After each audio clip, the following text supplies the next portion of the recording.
Good morning. This is December 1st, 2017. My name is Tamara Jean, broadcasting from the Hawthorn Palace.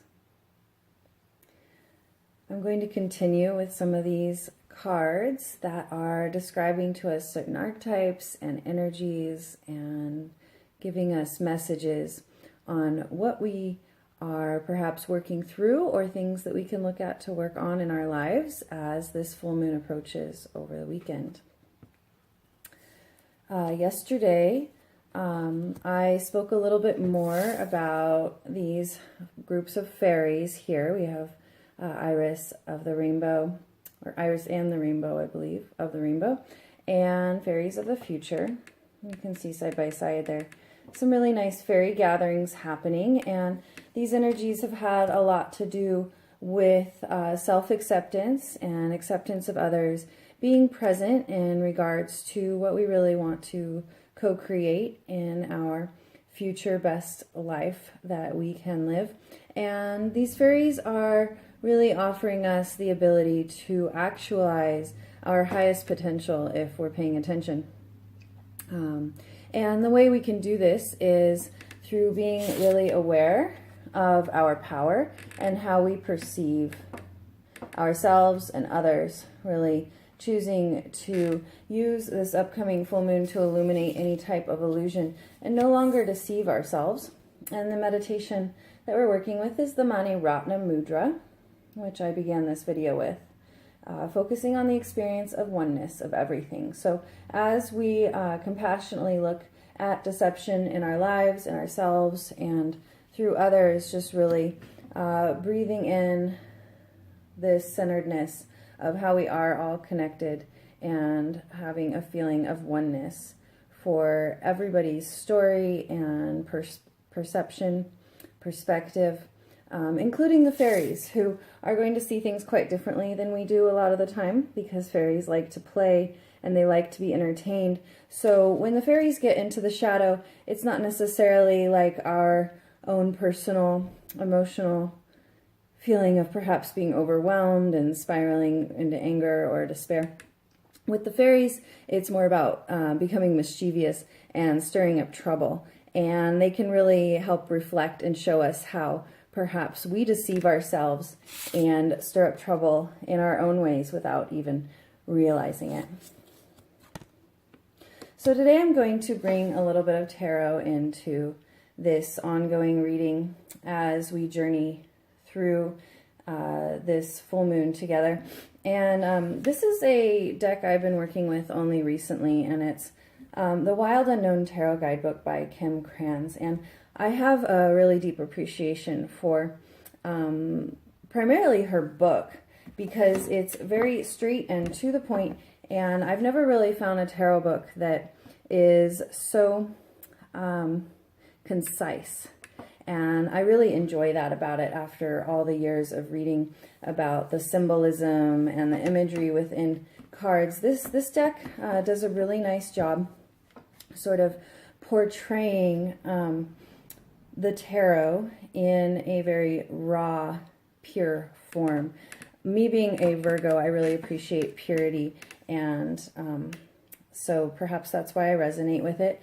But I am going to be perhaps working with this a little bit later. However, in honor of this coming new moon, while we still are in a waxing phase, I would like to open a new Wild Unknown deck that I have seen around for many years and have finally acquired myself out of curiosity for the animal realm, which I've worked with in other decks over the years and continue to do so. But again, I'm very much more enticed by her way of writing about these animals. And the thing about animal decks that I personally really enjoy is that we don't always need the cards. If you are able to go outside, no matter if you're in the city or not, there's a lot of naturalist experiences that can happen in urban environments too, with the crows and the squirrels and the raccoons.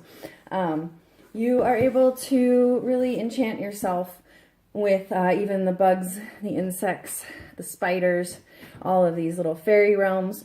And those can be your living, breathing cards, really to be mindful about what sort of spirit guides are coming into your life. So you can see that as I open this box, it's got this really nice tissue wrapping happening here, which I'm sure I can find all kinds of magical uses for.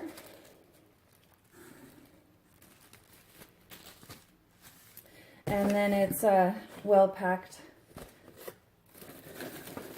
so it doesn't slide around too much. Almost like honeycomb. Very fairy-like. I like this. I'm sure I will use this to repackage a special treasure from my vintage antique shop, Recent Era, on Etsy for a special item. So here is the book, written and illustrated by Kranz. And you can see it's a slightly different shape and size than this reprint version. I believe this is a first edition that I ordered. However, the tarot cards I have are not. I wanted to acquire these tarot cards years ago when they first were available, and I did not have the budget. And they were, the cards themselves were about the size of this book. And I do have a bit of remorse that that's not the set I have now. However, I have seen some available on eBay for exorbitant amounts of money. So you can see, just flipping through this book, that there are all different animals, descriptions, black and white reprints of the different animals.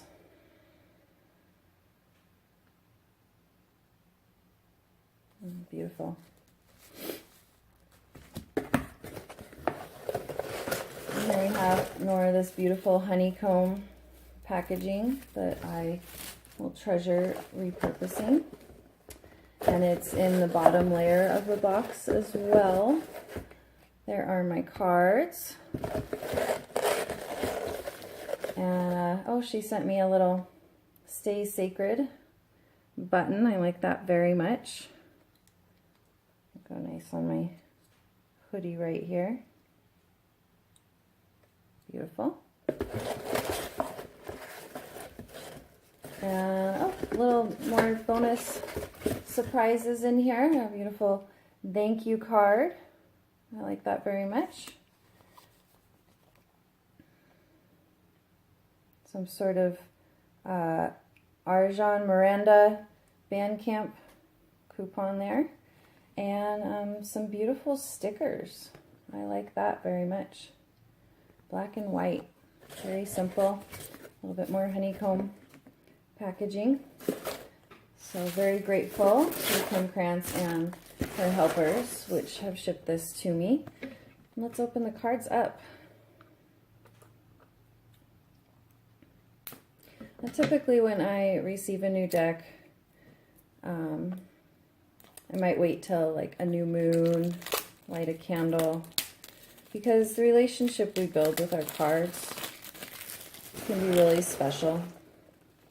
They sort of have their own unique energy, each set. I know that friends and I share some of the similar, the same decks, and they have different vibrations.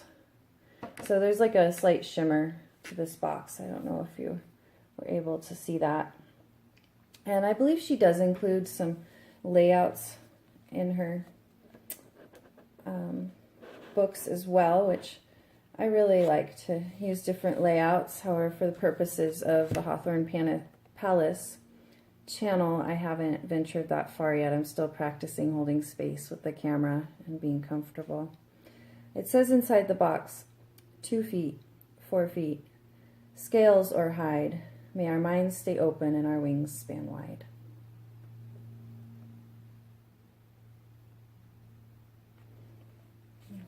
It's a beautiful expression.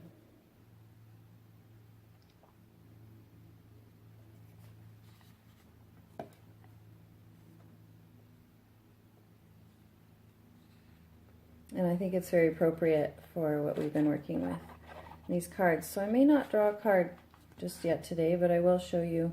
It comes with its own little booklet.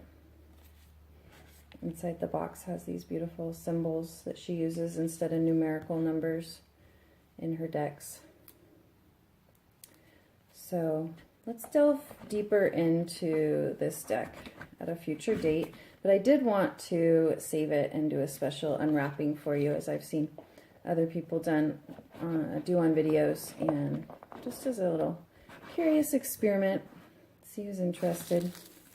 So there's that deck, and I would now like to just kind of ruminate on this message that Kim Krans has sent us about earthlings, and how maybe sometimes we get caught up in our human world.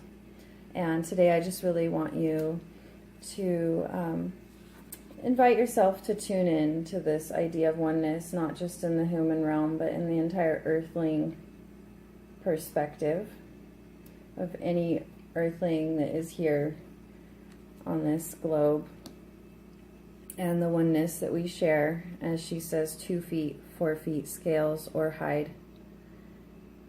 May we all seek this oneness within as I continue to work with this spread, finding the rainbow, that silver lining in any situation, bringing that positive perspective with us and the fairies of the future to illuminate deception throughout this full moon and really breathe the interconnectedness that we all have with one another.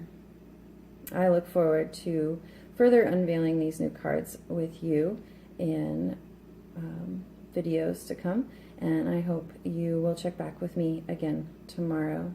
Have a beautiful first day of December. Thanks for watching.